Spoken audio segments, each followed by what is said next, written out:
আসলে প্রথম প্রথম তো তাই একটু লজ্জা পাচ্ছে। যখন কথা বলা শুরু করবে তখন বলবেন আমার বউ এত কথা বলে কেন। বলবো না, আমিও বেশ কথা বলি। আমাকে দেখেও তো মনে হতে পারে অনেক ভাবটাব মারি, এই স্যুট টুট পরি দেখে।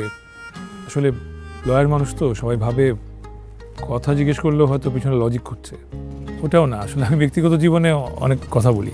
আরে সমস্যা নেই, আপনি কিন্তু ছেলে প্রশ্ন করতে পারেন। পারবো? হ্যাঁ। আপনার প্রিয় রং কি? সবুজ, দেখে তো বুঝতেই পারছেন সবুজ রঙের শাড়ি পরছে। আমারও। আপনার প্রিয় খাবার কি? ফুচকা। আরে ফুচকা পেলে তো আপু পাগলই হয়ে যায়, মানে এক বসাতে 3 প্লেট ফুচকা ডালা। তো মনে হচ্ছে তোমার আপু কথা বলতে পারে না। আরে কি বলেন, কথা কেন বলতে পারবে না? আপুর প্রশ্নের উত্তরগুলো না হয় আমি দিলাম, সমস্যা নেই তো। তাহলে তুমি আরেকটা কাজ করো, আপুর জায়গায় সংসারটা তুমিই করে ফেলো। আরে না না, ওইটা সম্ভব না। আমরা না হয় একটা কাজ করি, আপুই উত্তর দিক। আপু তুমি বলো। তুই কোথায় যাচ্ছিস? ও আচ্ছা আচ্ছা, বুঝতে পারছি, পার্সোনাল তাই না? আচ্ছা ঠিক আছে, থাকো।